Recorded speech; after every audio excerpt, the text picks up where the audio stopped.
lainnya. Jadi yang bisa mengontrol diri kita yaitu diri kita sendiri yang bisa mengendalikannya. Sehingga apapun peraturan semacam yang sudah dibuat, kita tidak bisa memaksakannya. Tapi apa solusinya nanti kita akan bahas di sini. Ilusi bahwa semua penguatan positif itu efektif dan bermanfaat. Penguatan positif atau bujukan adalah bentuk-bentuk kontrol. Segala usaha untuk mempengaruhi murid agar mengulangi suatu tertentu adalah suatu usaha untuk mengontrol murid tersebut. Dalam jangka waktu tertentu, mungkin murid tersebut menyadari dan mencoba untuk menolak bujukan kita, atau bisa jadi murid tersebut menjadi tergantung pada pendapat secara untuk berusaha. Nah, ilusi bahwa kritik dan membuat orang merasa bersalah itu dapat menguatkan karakter. Jadi kita menekankan pada siswa itu kamu itu salah. Nah, apa itu ilusi kita bahwa hal itu akan menguatkan karakter. Ternyata menurut Dr. William Glasser, menggunakan kritik dan rasa bersalah untuk mengontrol menuju pada identitas gagal. Kenapa dikatakan seperti itu? Karena mereka belajar merasa buruk tentang mereka, tentang dirinya sendiri. Ya, mereka mengembangkan dialog diri yang negatif. Kadang-kala sulit bagi guru untuk mengidentifikasi bahwa mereka itu melakukan perilaku yang seperti itu. Karena seringkali guru cukup menggunakan suara halus untuk menyampaikan pesan negatif. Ya, ilusi bahwa orang yang dewasa itu memiliki hak untuk memaksa, seperti halnya kita guru, gitu ya, seperti itu. Nah, banyak orang dewasa yang percaya bahwa mereka memiliki tanggung jawab untuk membuat murid itu berbuat hal-hal yang baik. Apapun yang dilakukan harus dapat diterima, harus dapat selamanya sebuah kemajuan berdasarkan sebuah pengukuran kinerja. Pada saat itu pula, orang dewasa akan menyadari bahwa perilaku memaksa itu tidak akan efektif untuk jangka waktu panjang, tetapi sebuah hubungan permusuhan nantinya akan terbentuk. Jadi kita tidak bisa memaksakan. Apa solusinya kalau kita tidak bisa memaksakan kehendak kita atau sesuai dengan peraturan yang telah dibuat seperti itu? Bila kita ingin membuat kemajuan perlahan sedikit demi sedikit, ubahlah sikap atau perilaku Anda, yaitu dimulai dari diri kita sendiri, ya. Gitu. Namun bila kita ingin memperbaiki cara-cara utama kita, maka kita perlu mengubah kerangka acuan kita mau kemana. Ubahlah bagaimana Anda melihat dunia, bagaimana Anda berpikir tentang manusia. Ubahlah paradigma Anda, skema pemahaman dan penjelasan aspek-aspek tertentu tentang realitas kenyataan yang adanya. Kadang kenyataan tidak sesuai ekspektasi kita yang ingin diharapkan, ya. Kemudian kerangka acuan bagaimana kita merubah sebuah paradigma, gitu ya. Realitas kebutuhan kita itu sama. Semua orang melihat sama. Kita merubah orang lain agar berpandangan sama dengan diri kita. Perilaku buruk dianggap sebagai kesalahan. Kemudian orang lain dapat mengontrol saya bisa mengontrol orang lain. Pemaksaan ada pada saat bujukan gagal. Dan model berpikir menang atau kalah. Nantinya harus bisa win-win solution, bukan win-win loss, ya, gitu. Nah, seperti apa? Realitas kebutuhan kita ubah. Dengan teori kontrol, realitas atau kebutuhan kita nantinya akan berbeda, pandangan kita akan berbeda. Kemudian setiap orang memiliki pasti gambaran yang berbeda-beda pula. Kita berusaha memahami pandangan orang lain tentang dunia. Semua perilaku memiliki tujuan. Hanya Anda yang bisa mengontrol diri Anda. Sama halnya dengan siswa juga, gitu ya. Anda tidak bisa mengontrol orang lain, ya. Misalkan saya memaksa Bu Noni, cing aku saya pengen tahu itu apa. Bu Noni berhak mempertahankan apa yang dipegang kepercayaan Bu Noni. Jadi kita tidak bisa. Yang bisa memberitahu yaitu Bu Noni sendiri. Yang bisa mengontrol diri Bu Noni ya dia Bu Noni, gitu. Tidak bisa diinginkan oleh kita sendiri. Adanya kolaborasi dan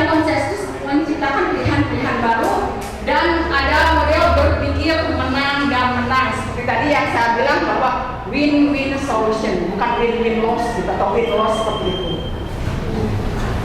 Lanjut. Makna kata disiplin. Ketika mendengar kata disiplin, yang terbayang di benak kita adalah kebanyakan orang menghubungkan kata disiplin itu dengan tata tertib, dengan peraturan, dengan kepatuhan pada peraturan. Nah, kata disiplin juga sering dihubungkan dengan hukuman, padahal itu sungguh berbeda. Ya, karena belajar tentang disiplin positif tidak harus dengan memberi hukuman. Justru itu adalah salah satu alternatif terakhir kalau perlu tidak digunakan sama sekali. Nah, apa solusinya? Kita akan bahas. Bapak pendidikan kita Ki Hajar Dewantara menyatakan bahwa di mana ada kemerdekaan, disitulah harus ada disiplin yang kuat. Sesungguhnya disiplin itu bersifat self-disiplin, yaitu kita sendiri yang mewajibkan kita dengan sekeras-kerasnya, tetapi itu sama saja sebab jika kita tidak cukup melakukan self-disiplin, wajiblah penguasa lain mendisiplinkan kita. Dan peraturan demikian itulah harus ada di dalam suasana merdeka, apalagi di zaman sekolah kita yang dituntut untuk kurikulum merdeka belajar dan sekolah merdeka. Nilai-nilai kebajikan dari profil pelajar Pancasila seperti tadi nyambung dengan apa yang dipaparkan oleh Bu Ningrum dan proyeknya Pak Kres di sini. Nilai-nilai kebajikan profil pelajar Pancasila itu beriman, bertakwa kepada Tuhan Yang Maha Esa dan berakhlak mulia. Seperti tadinya program sholat duha itu sudah mengacu pada P5 ini, ya. Kemudian mandiri, anak nanti bisa menghasilkan suatu karya secara mandiri. Anak bisa bernalar kritis, berkebinekaan global sesuai dengan tema yang diambil dari P5 ini. Bergotong royongnya ada nanti, dan anak bisa harus menciptakan suatu produk itu yang bersifat kreatif. Nilai-nilai kebajikan menurut Bible of Primary Years Program atau PYP, sikap murid itu yang pertama harus toleransi, rasa hormat, integritas, mandiri, menghargai, antusias, empati, keingintahuan, kreativitas, kerjasama, percaya diri, dan komitmen. Selanjutnya nilai-nilai kebajikan 9 pilar karakter Indonesian Heritage Foundation atau IHF: cinta Tuhan dan segenap ciptaannya, kemandirian dan tanggung jawab, jujur atau amanah, diplomatis, hormat dan santun, dermawan, suka menolong dan gotong royong, percaya diri, kreatif dan pekerja keras, kepemimpinan dan keadilan, toleransi, kedamaian dan kesatuan. Nilai-nilai kebajikan apa yang akan kita dapat? Ini adalah petunjuk seumur hidup dan keterampilan hidup atau lifelong. Petunjuk hidupnya peduli, penalaran, bekerjasama, keberanian, pengetahuan, usaha, keluasan atau fleksibilitas, berorganisasi, kesabaran, keteguhan hati, kehormatan, memiliki rasa humor, berinisiatif, integritas, pemecahan masalah, sumber pengetahuan, tanggung jawab, dan persahabatan. Adapun keterampilan hidup yang bisa diambil dari sini adalah dapat dipercaya, lembut hati, pendengar yang aktif, tidak merendahkan orang lain, memberikan yang terbaik dalam diri. Nilai-nilai kebajikan, Dovitus Project nilai kebaikan yang diharapkan adanya peduli, keterus-terangan, kebersihan, komitmen, belas kasih. Nah, ini bisa langsung saja nanti bisa dipelajari. Harapan pendidikan sesuai dengan standar pendidikan nasional dalam rangka menciptakan lingkungan yang positif, maka sejak keluarga sekolah dan pemangku kepentingan perlu saling mendukung, menghayati, dan menerapkan nilai-nilai kebajikan yang telah disepakati bersama. Untuk dapat menerapkan tujuan mulia tersebut, maka seorang pemimpin pembelajaran perlu berjiwa kepemimpinan, karena kita sebagai guru harus bisa menjadi pemimpin pembelajaran.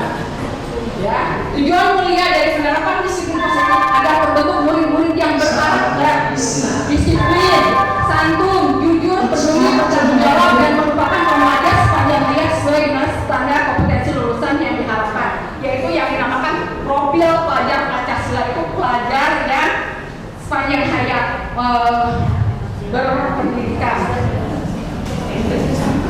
3 motivasi dasar kita sebagai manusia yang mempengaruhinya adalah untuk menghindari ketidaknyamanan atau hukuman. Ya, untuk mendapatkan imbalan atau penghargaan dari orang lain. Yang ketiga, untuk menjadikan mereka ingin dan menghargai diri sendiri dengan nilai-nilai yang mereka percaya. Identitas gagal itu sebagai apa sih? Sebagai apa? Dan identitas sukses itu seperti apa? Identitas gagal kalau kita menerapkan hukuman, dan identitas sukses bila kita bisa menciptakan disiplin dengan konsekuensi dan restitusi. Nah, ada ininya di sini, kuncinya di sini. Di mana hukuman kita, murid atau anak, kalau kita menerapkan hukuman, itu termasuk identitas gagal karena murid atau anak belajar menyembunyikan kesalahannya. Karena kita udah tahu salah, tak pura-pura tidak melakukan kesalahan. Banyak hal yang terjadi di dunia pendidikan, terutama anak-anak kita, apalagi guru piket yang biasanya langsung berhadapan dengan siswa-siswa yang bermasalah, gitu ya. Dampaknya pada mencoba mengontrol anak dengan penguatan negatif, membayar impas dari kesalahannya, dari apa yang sudah tidak diikutnya dengan hukuman. Adapun dampak pada murid itu akan merasa marah, akan merasa bersalah, akan merasa rendah diri dan mengasingkan diri. Hukuman itu sifatnya tiba-tiba, tidak diharapkan atau sangat melukai. Ya, hukuman itu sifatnya menyakitkan. Guru menjalani konsekuensi dengan menyalahkan, mengkritik, menyindir dan merendahkan. Itu kalau kita menerapkan hukuman. Nah, apa yang identitas sukses? Kita untuk menciptakan disiplin, adanya konsekuensi. Murid atau anak belajar taat pada peraturan, mencoba mengontrol anak dengan penguatan yang positif. Kehilangan hak, waktu tidak seorang diri, tempo, penahanan, dan konsekuensi itu sudah diketahui, tidak bersifat mendadak. Guru dan murid sudah diketahui bahwa adanya kesepakatan atau peraturan, itu yang dinamakan konsekuensi. Dan membantu guru menyatakan peraturan, melakukan peringatan, dan menerapkan konsekuensi. Nah, ada yang lebih ini lagi dengan menerapkan restitusi. Dengan restitusi, anak belajar memecahkan masalah dari kesalahan yang dia perbuat. Anak paham bahwa dirinya yang pegang kendali kontrol. Ya, seperti tadi, yang bisa memahami kontrol yaitu dirinya sendiri, tidak bisa dikontrol oleh orang lain. Murid atau anak akan kehilangan waktu, namun bersemangat untuk memperbaiki diri. Berupa undangan untuk mengadakan restitusi. Jadi tidak hari itu juga anak melakukan kesalahan, hari itu juga dihukum, tapi kita dibawa ke suatu tempat atau dibedakan, tidak di depan umum seperti apa. Menguatkan guru menyebutkan keyakinan kelas yang dibuat, memilih kerangka aturan berpikir restitusi murid atau anak. Pada dasarnya ibu bapak, kenapa di sana disebutkan anak guru menyebutkan keyakinan kelas? Karena sebelumnya, jadi diharapkan biasanya sebelum di tahun ajaran baru, jadi saya sudah menerapkan bukan lagi tata tertib yang dipasang di kelas, tetapi kesepakatan kelas. Kenapa tidak itu? Tapi itu dampaknya. Kalau tata tertib sifatnya kita push down gitu. Tapi kalau keyakinan kelas, karena itu dibangun bersama-sama dari kelas, setiap siswa itu berhak mengajukan apa saja kesepakatan kelas yang akan kita terapkan di kelas, agar nanti kalau mereka melakukan kesalahan, kita balikan lagi kesepakatan kelas kita. Jadi timbulnya bottom up, gitu ya, tidak push down seperti itu, gitu. Seperti itu. Nanti mungkin kalau saya sudah lihat di kelas Bu Widya sudah menerapkan kesepakatan kelas yang apalagi ditandatangani oleh seluruh siswa semacam. Kemudian sehingga peraturan atau kesepakatan itu timbulnya dari diri anaknya sendiri. Jadi kita tidak bisa memaksakan karena itu mah kesepakatan yang sudah dibuat bersama-sama. Sehingga saya pun sudah menerapkannya di kelas itu bukan peraturan, tapi kesepakatan atau keyakinan kelas yang disusun bersama-sama. Dihubung oleh penghargaan. Apakah selama ini Ibu Bapak memberikan penghargaan itu efektif? Nah, kenapa sampai bisa dihubung dengan penghargaan?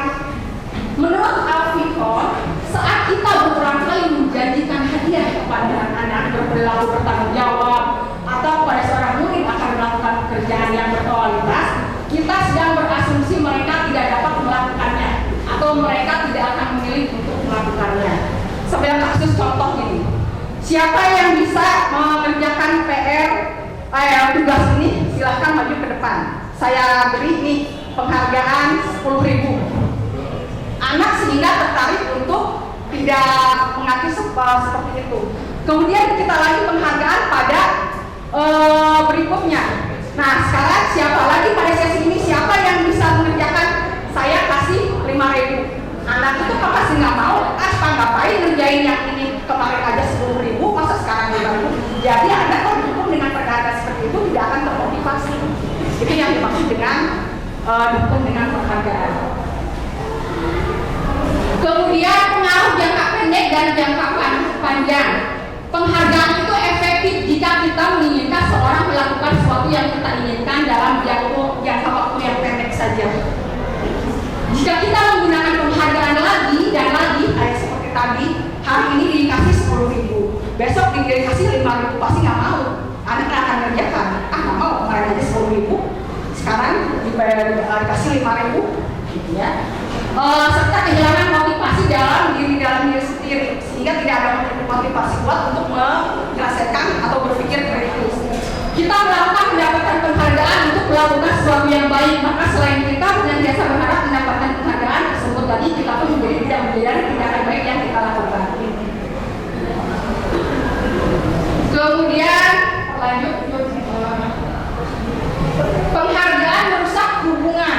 Ketika seorang memberi penghargaan atau dipuji di depan orang banyak, maka yang lain akan merasa iri dan sebagian dari mereka tidak menyukai orang yang diberikan penghargaan tersebut. Dah sudah lama, bang sore kita tergolong. Jadi kayak lainnya, yaitu merusak hubungannya ke yang lain yang tidak mendapatkan penghargaan tersebut. Penghargaan menciptakan persaingan di dalam kelas, sehingga makanya sekarang tidak adanya ranking. Kan di sekolah di kelas itu tidak adanya rankingan, yaitu untuk menghargai seperti itu. Lanjut. Penghargaan mematikan kreativitas. Murid-murid diminta berpikir mengenai hadiah atau penghargaan yang bisa mereka dapatkan bila mereka berhasil menulis sebuah puisi, gitu ya. Kreativitas kelompok murid-murid ini menjadi berkurang dibandingkan dengan yang tidak diberitahukan tentang hadiah yang bisa mereka terima.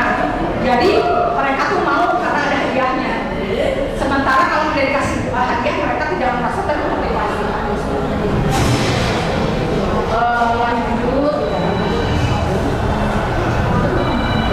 Seorang anak akan belajar untuk pertama kalinya menggabungkan huruf kata serta menjadi remaja dapat membaca, timbul ujar maknanya sebuah senyuman di wajahnya. Apabila anak tersebut begitu gembira bahwa dia telah mempelajari menguasai keterampilan baru, kesadaran akan kemampuan bahwa dia sungguh dapat membaca. Sehingga kalau dapat anak yang mulai merangkai membaca, ketika dia mendapat membaca dengan sendirinya, mereka akan sangat berbahagia karena itu timbul dalam dirinya sendiri motivasinya.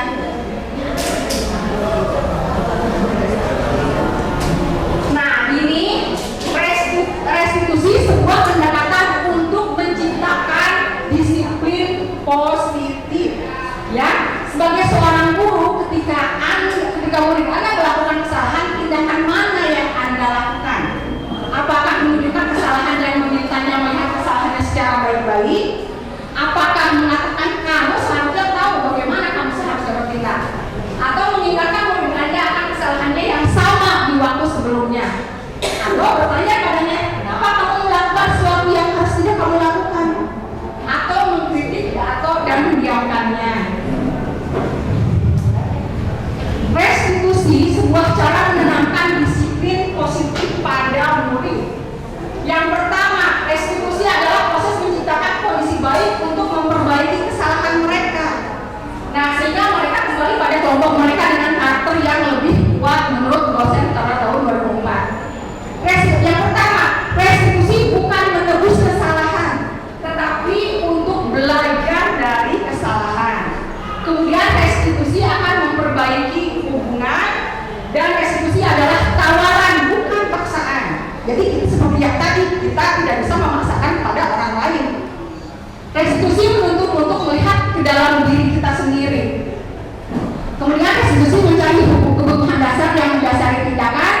Restitusi diri adalah cara yang paling baik. Restitusi fokus pada karakter bukan tindakan.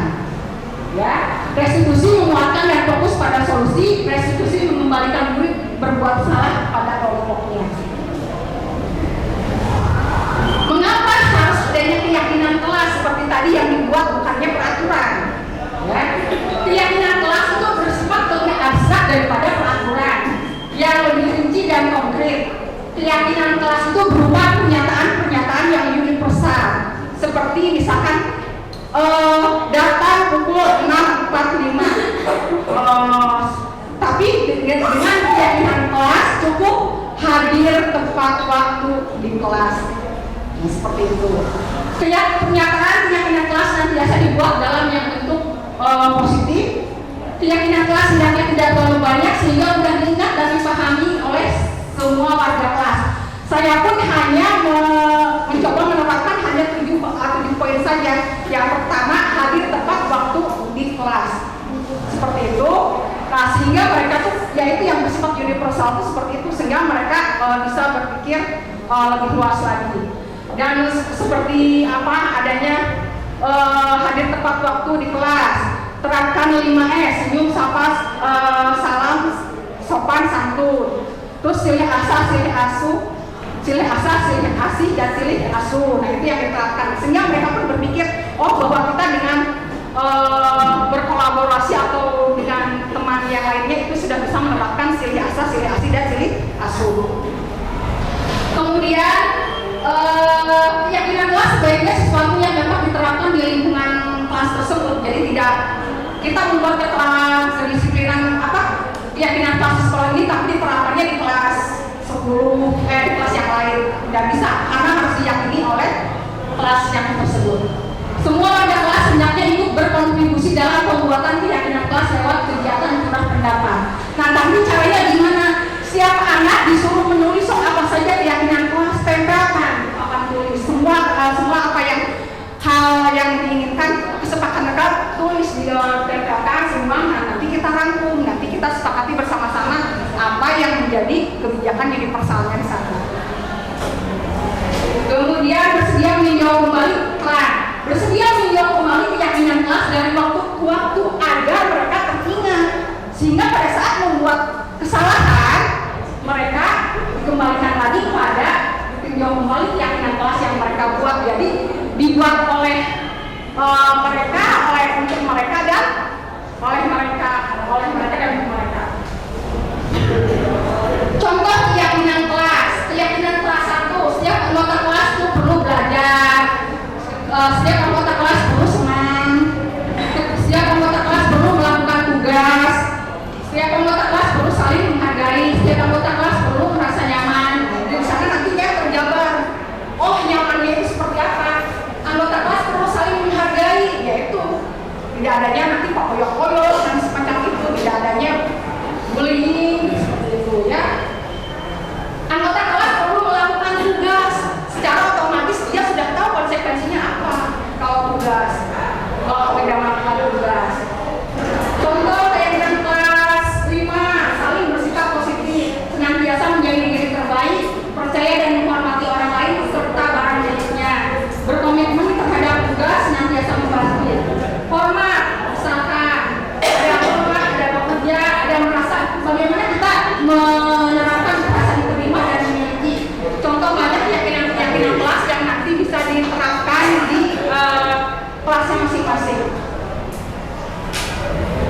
Nah, 5 kebutuhan dasar manusia. Pada dasarnya setiap manusia memerlukan kasih sayang dan rasa diterima atau love and belonging. Kemudian butuh bertahan untuk hidup, butuh merasakan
penghukum.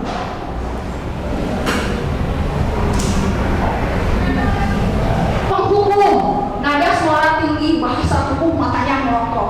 Kamu itu dari mana? Udah tahu kesiangan, bla bla bla bla, capek. Ibu bapak, kitanya juga, ya. Menunjuk, menghadir, terlambat lagi, masih terlambat lagi. Kapan bisa datang tepat waktu? Nah itu dengan itu apa? Posisi kita tuh sebagai penghukum seperti itu, ya. Biasanya, di mana perasaan murid bila berbicara seperti itu pada saat muridnya datang, biasanya saat muridnya datang terlambat. Kalau posisi kita sebagai penghukum, nah hasilnya kemungkinan murid berasa marah, dendam, bersifat agresif. Bila jadi sudah kembali duduk, murid terasa akan mencolok-colok bukunya, depresi. Nah ini pernah kejadian yang ada di waktu saat saya piket, menjadi anak tuh berontak, histeris semacam itu karena ditekan, gitu ya, seperti itu. Nah lebih buruk lagi setelah sekolah, biasa saja mungkin ada kemungkinan ban sepeda motor bapak ibu bisa jadi tiba-tiba kempes. Jangan ini, tapi mudah-mudahan anak-anak didik kita mah semuanya berpikir positif ya, tidak terjadi hal-hal, atau mungkin nanti mobil kita tiba-tiba diterep, gitu ya, jangan sampai seperti itu ya, mudah-mudahan tidak terjadi. Lanjut. Nah, bagaimana posisi kita kalau sebagai pembuat rasa bersalah? Kalau membuat suara bersalah, bahasa tubuhnya merapat pada anak dengan lesu. Kamu ini bagaimana ya? Kamu sudah berjanji dengan ibu. Kamu tidak akan terlambat lagi. Kamu kenapa ya senang sekali mengecewakan ibu? Ibu benar-benar kecewa sekali. Bagaimana perasaan ibu bila ibu seperti cara ibu? Hasilnya ini posisi kontrol yang satu, murid akan merasa bersalah pada dirinya. Bersalah bukan mengecewakan ibu atau bapak ibunya, murid akan merasa sedang dengan orang-orang yang gagal dan tidak sanggup membahagiakan orang lain. Kadang-kala sikap seperti itu lebih berbahaya daripada sikap penghukum, lebih berbahaya. Nah, karena emosi akan tertanam di dalam hati, murid merasa menahan perasaannya. Tidak seperti murid dengan guru penghukum, di mana murid kalau di penghukum, murid otomatis bisa menumpahkan segala sesuatunya lewat ekspresinya, lewat histeris gitu ya. Amarah pun dengan cara yang negatif, mungkin murid seperti itu tiba-tiba bisa memutus amarahnya dan bisa menyakitkan diri sendiri atau orang lain. Saya benar ya tidak mengecewakan orang lain yang begini sendiri. Lanjut. Nah, bagaimana posisi kita sebagai teman? Apakah bagus atau tidak? Suaranya ramah, akrab dan bercanda, bahasa tubuh merapat pada murid, mata dan senyum jenaka. Kadang ada adik, kayaknya kamu sudah janji kepada bapak bukan? Ya sudah, ya sudah, dulu di sana nanti Pak Guru bantu kamu ini. Bagaimana proses perasaan seperti itu yang tidak dilakukan sebagai teman? Nanti murid akan merasa senang dengan akrab dengan guru tersebut karena mereka selalu dilindungi. Itu termasuk dampak yang positif. Hanya saja di sisi negatifnya murid itu jadi tergantung pada guru tersebut. Mau ayah si bapak itu, jadi mendingan si bapak itu tuh ini tanjingnya seperti itu, ya. Bila ada masalah dia merasa bisa mengandalkan guru tersebut untuk membantunya. Akibat lain dari posisi teman, Adi hanya akan berbuat sesuatu bila menyuruh adalah si guru tersebut. Jadi kalau disuruh sama si guru itu nggak mau, kalau sama guru yang lain nggak mau, ya. Dan belum tentu berlaku dengan sama guru yang lain, seperti halnya di sama guru ini mah mau, tapi sama guru yang lain mah nggak mau. Untuk posisi kita kalau sebagai teman. Nah, posisi selanjutnya sebagai pemantau, suaranya datar, bahasa tubuh yang formal. Adik, tahu Pak kamu jam berapa kita mau mulai? Tahu Pak, kamu terlambat 15 menit. Apa kamu sudah mengerti konsekuensi yang harus dilakukan dalam terlambat? Paham Pak, saya harus tinggal kelas pada jam istirahat, nanti mengerjakan tugas ketinggalan saya. Ya benar, nanti pada saat jam istirahat kamu harus tinggal di kelas untuk menyelesaikan tugas-tugas yang itu. Saya tunggu bagaimana perasaan murid diperlakukan seperti itu. Murid memahami konsekuensi yang harus dijalankan karena telah melanggar salah satu peraturan sekolah. Guru tidak menyimpan suatu emosi yang berlebihan, tidak. Menjadi marah atau membuat merasa bersalah, tidak. dibuat tidak nyaman. Kenapa? Karena tinggal kelas pada waktu jam istirahat, sementara yang lainnya pada jajan, pada bercanda seperti itu dan mengerjakan tugas. Guru harus membantu murid pada saat mengerjakan tugas di jam istirahat karena murid tersebut tidak bisa didengar seorang. Kalau kita sebagai pemantau capek, kita juga perlu istirahat. Nah, kita lanjut ke sebagai manajer. Sebentar ini, bagaimana posisi kita sebagai manajer? Suara itu tulus, bahasa tubuh tidak kaku, mendekat ke murid. Contohnya tadi, apakah kamu mengetahui jam berapa sekolah dimulai? Tahu Pak, jam atau berapa itu? Ya, jadi kamu terlambat. Kira-kira bagaimana kamu akan memperbaiki masalah ini? Saya bisa menanyakan teman saya Pak untuk mengejar tugas yang terkerja. Baik, itu bisa kita lakukan. Apakah besok akan ada masalah untuk kamu agar bisa hadir tepat waktu? Tidak Pak, saya bisa hadir tepat waktu. Baik, saya hargai usahamu untuk memperbaiki diri. Bagaimana perasaan murid dilakukan seperti itu? Ibu Bapak, mari kita lanjutkan. Tadi sejenak ada pasal. Bila kita posisi sebagai manajer, nah inilah posisi yang membuat anak itu merasa nyaman. Bagaimana kita sebagai manajer menerapkan ini pada murid? Nanti akan fokus pada murid, bukan untuk membahagiakan guru atau orang tua. Kalau posisi kita sebagai manajer, ya, murid sudah mengetahui adanya suatu yang adanya masalah, tahu murid itu melakukan kesalahan. Kemudian dan suatu perlu terjadi. Bila guru mengambil posisi pemantau, guru akan melihat apa konsekuensinya, peraturannya. Namun pada posisi manajer, guru akan mengembalikan tanggung jawab pada murid untuk mencari jalan keluar masalahnya. Kalau posisi kita sebagai manajer, tentu guru dengan bimbingan guru. Nah, posisi manajer ini yang diharapkan bisa diterapkan oleh guru, sehingga ini pada identitas suatu dapat menciptakan sebuah disiplin positif. Bagaimana kita caranya untuk bisa menjadi manajer yang baik? Kita lihat dengan adanya segitiga restitusi. Apa sih segitiga restitusi? Mari kita simak bersama. Oke. Nah, ini segitiga restitusi. Segitiga restitusi ini, yang pertama adanya menstabilkan stabilitas kita. Pasti dalam kita melihat buku, melihat pelanggaran dalam diri siswa, pasti yang ada di benak kita pasti emosi. Kenapa gitu? Tapi kita sama murid juga udah merasa takut, sudah merasa apa? Nah, itu perlunya kita posisinya sebagai manajer, kita harus bisa menstabilkan dulu identitas. Bagaimana cara kemudian validasi tindakan yang salahnya itu seperti apa? Setelah validasi tindakan salah, baru kita menanyakan keyakinan yang akan kita sepakati. Kita lihat di sini bagaimana cara menerapkan segitiga restitusi.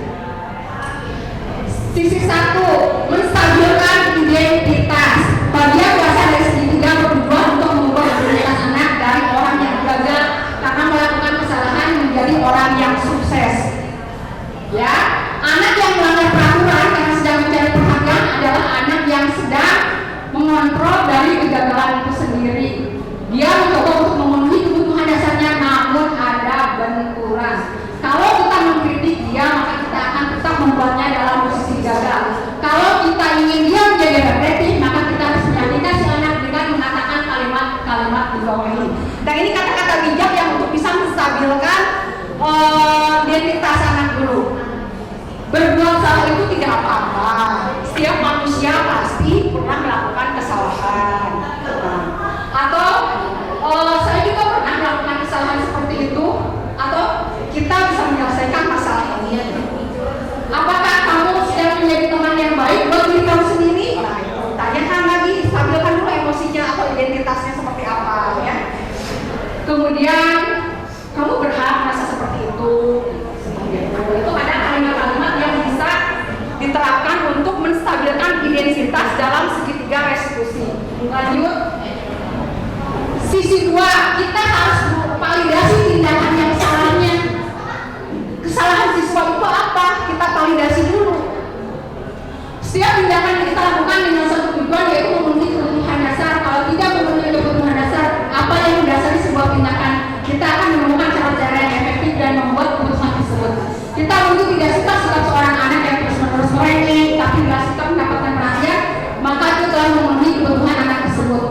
kalimat-kalimat mungkin yang terdengar asing buat guru, namun yang dikatakan dengan nada tanpa menghakimi dan memvalidasi kebutuhan mereka. Padahal kamu bisa melakukan yang lebih buruk dengan ini, kan ya? Kamu pasti punya alasan mengapa kamu melakukan ini. Kemudian kamu bangga pada dirimu sendiri karena kamu telah melindungi sesuatu yang penting buatmu. Kamu boleh mempertahankan sikap itu, tapi kamu harus menambahkan sikap yang baru. Nah, biasanya guru menyuruh anak untuk menghentikan sikap yang tidak baik.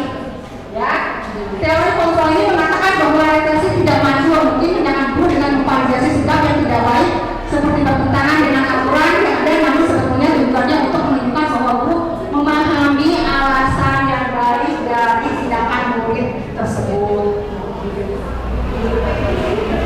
Menanyakan keyakinan, kan udah tahu tuh, anak tuh udah tahu, jadi dia tuh kita stabilkan tadi identitasnya, setelah itu kita validasi tindakannya, bahwa tindakannya itu benar tidak, menurut kamu, menurut pendapat kamu, apakah tindakan yang kamu lakukan itu sesuai dengan keinginan kamu, tidak, seperti apa. Setelah tadi kita akan tanyakan keyakinannya yang sebenarnya apa yang mau diharapkan dalam dirinya sendiri ketika melakukan pelanggaran atau kesalahan tersebut. Teori kontrol menyatakan bahwa kita pada dasarnya termotivasi secara internal ketika identitas sukses telah dicapai. Langkah pertama, jika lagu yang salah telah divalidasi, tadi yang salahnya tahu bahwa kesalahan kamu itu tersebut. Kemudian maka anak akan siap berhubungan dengan nilai-nilai yang dia percaya dan berpindah menjadi orang yang dia inginkan. Pertanyaan di bawah ini menghubungkan keyakinan anak dengan keyakinan kelas atau keluarga. Apa yang kita percaya sebagai keyakinan kelas atau keluarga yang tadi sudah dipaparkan di awal, bahwa kita harus sebaiknya membuat keyakinan kelas atau kesepakatan kelas. Apa nilai-nilai umum yang kita telah sepakati,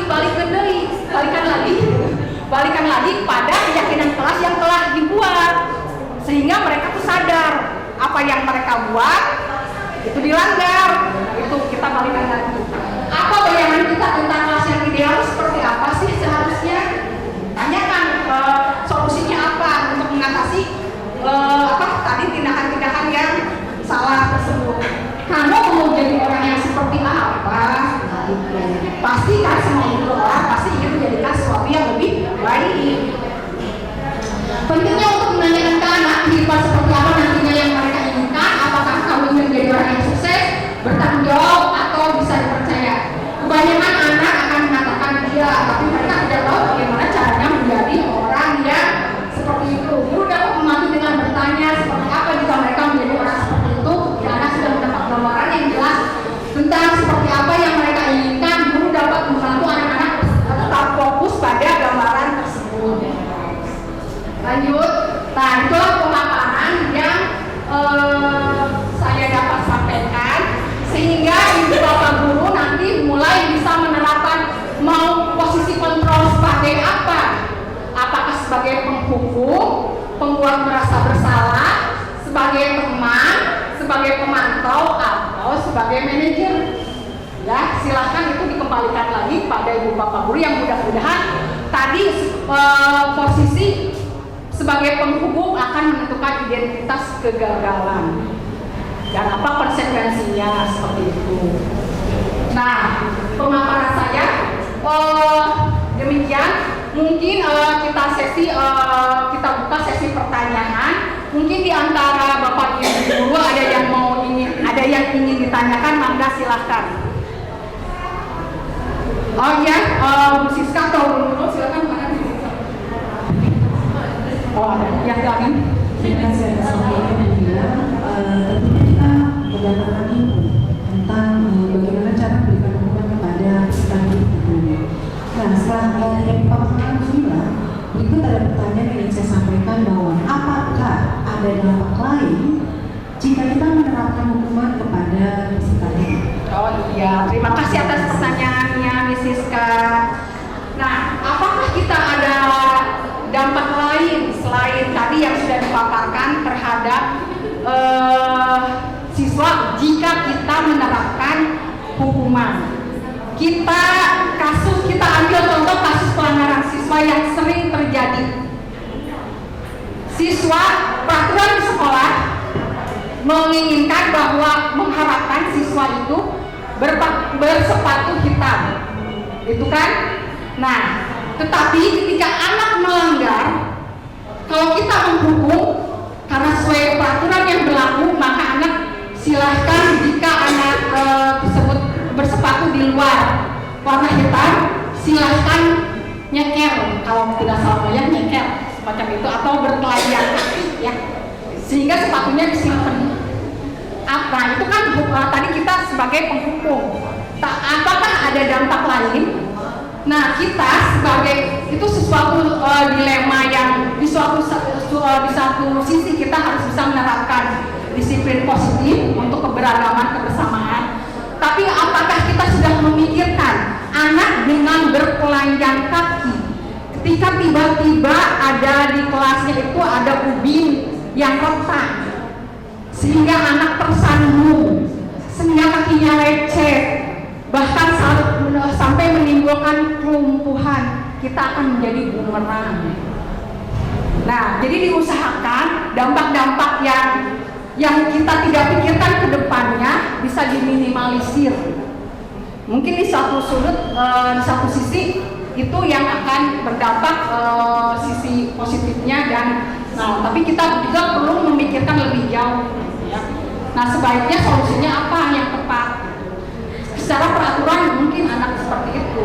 Tapi apakah kita mau menyuruh anak bertelanjang kaki begitu saja tanpa adanya? Sementara kita harus memikirkan ke depannya lebih jauh lagi gitu ya. Harus dipikirkan dampak-dampaknya selain nyeker itu gitu ya, seperti itu. Mungkin itu pemaparan yang saya bisa lakukan diterapkan di sini.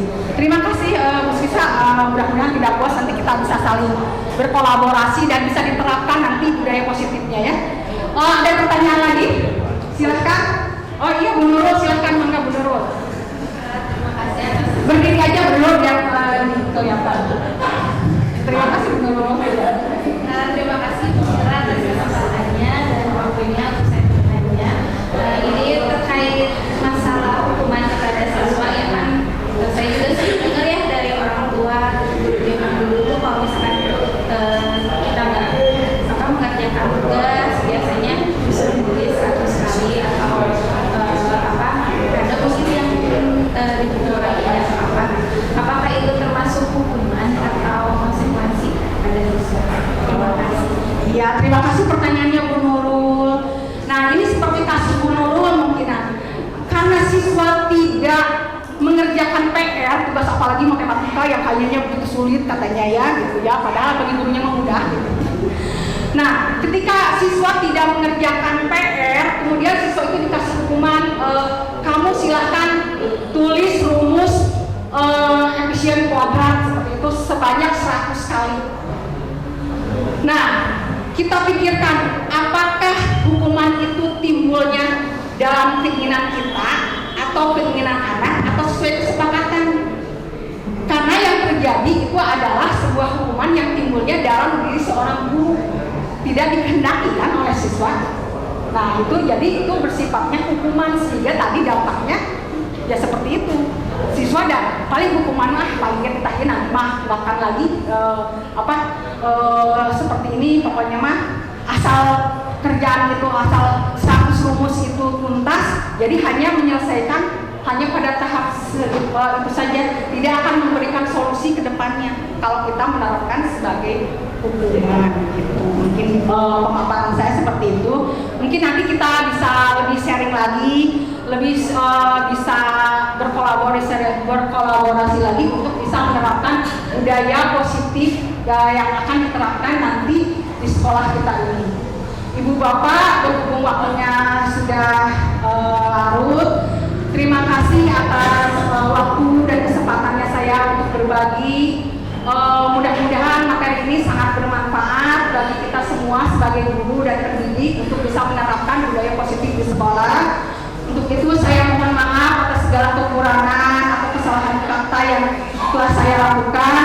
Demikian pemaparan hari ini. Terima kasih. Wabillahi taufiq wal hidayah. Wassalamualaikum warahmatullahi wabarakatuh. Assalamualaikum warahmatullahi wabarakatuh. Sekarang teman-teman, mari kita mengisi pemaparan yang sudah saya sampaikan tadi mengenai budaya positif. Kita lihat ke ini di kertas. Sekarang dicoba latihan bagaimana menentukan dengan adanya 5 posisi kontrol. Silahkan masing-masing di sana ada tulisannya, bisa mengisi LKPD atau bukan LKPD, ini untuk Bu Roma ini berbagi aja ya, mengisi kita ke posisi apa kita yang diharapkan untuk membentuk budaya positif.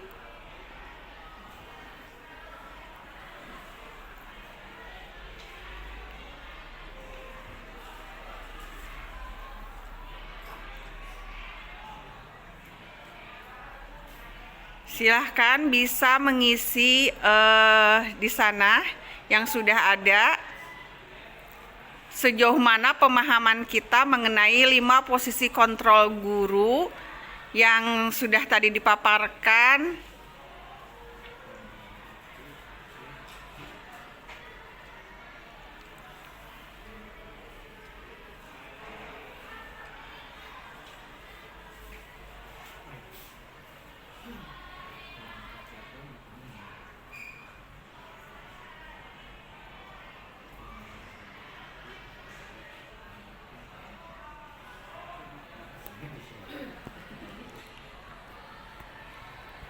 Ini merupakan soal atau yang dipaparkan tadi.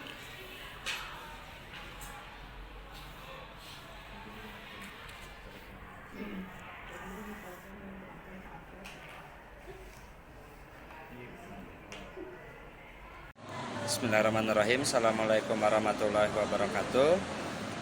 Perkenalkan, nama saya Rizky Aritama Sordaya. Saya guru PPKN di SMK Pasundan 3 Bandung. Ingin memberikan testimoni tentang materi yang telah disampaikan oleh Bu Mila terkait dengan budaya positif. Semoga bisa diterapkan di lingkungan SMK Pasundan 3 Bandung, karena materi tersebut sangat inspiratif bagi kami dan menambah wawasan bagi kami. Hatur nuhun, selalu semangat, semoga lancar. SMK Pasundan 3 Bandung oke, guru penggerak bisa. Assalamualaikum warahmatullahi wabarakatuh. Terima kasih pada Bila.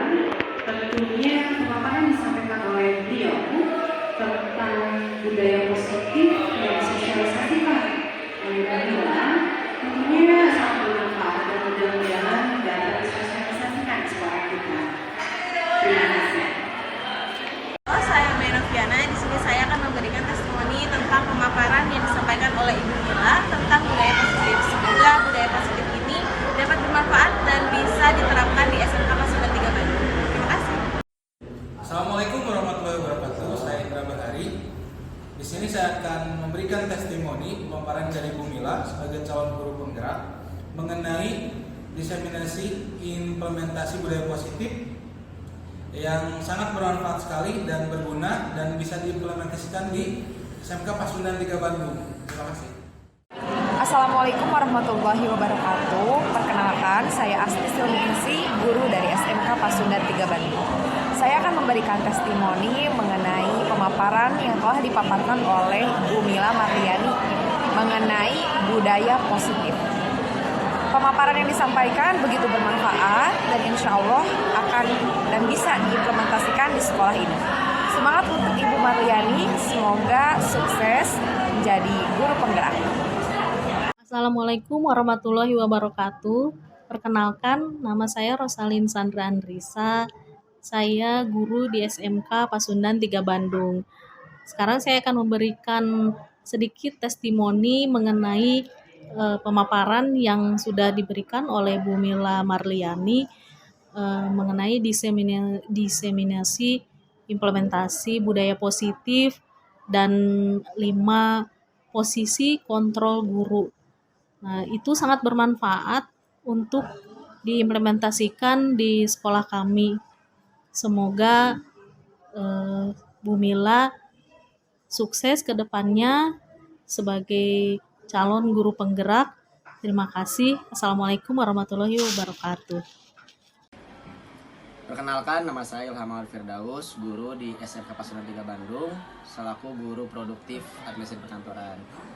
Pemaparan budaya positif dari Bu Mila sangat baik dan sangat bagus, dan semoga bisa diterapkan di sekolah ini. Semangat Bu Mila untuk terus memberikan kebermanfaatan melalui program calon guru penggerak yang sedang dijalankan. Semangat terus, lancar. Assalamualaikum warahmatullahi wabarakatuh. Perkenalkan, nama saya Debbie Mutritama. Saya selaku guru seni budaya di SMK 3 Pasundan. Materi yang diberikan oleh Bu Mila tentang budaya positif sangat bermanfaat sekali. Semoga materi ini bisa diterapkan di sekolah, di masyarakat umum, juga di banyak tempat. Terima kasih Bu Mila, dan semangat terus. Assalamualaikum warahmatullahi wabarakatuh. Perkenalkan, nama Denis Marliti Agatha.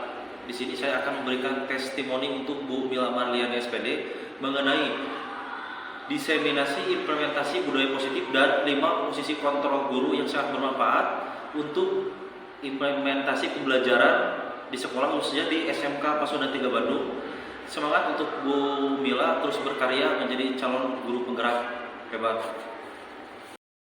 Warahmatullahi wabarakatuh. Perkenalkan, nama saya Muhammad Adi Sefudin.